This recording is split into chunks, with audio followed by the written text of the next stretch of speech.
Hi there, Harold Cross, Archadeck of Central Iowa. I'm going to give you a brief tour of this spacious and low maintenance deck project we did in Ankeny.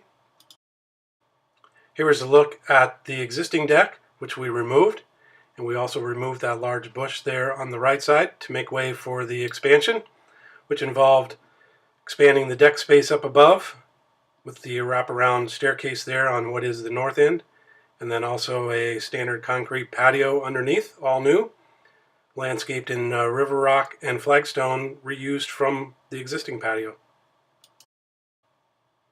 The deck features TimberTech Legacy decking in the tigerwood color, Westbury aluminum rail, Tuscany style in the bronze color.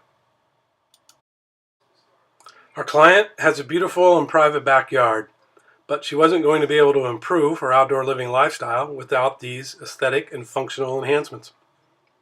What do you think? Did we deliver? Go outside and play.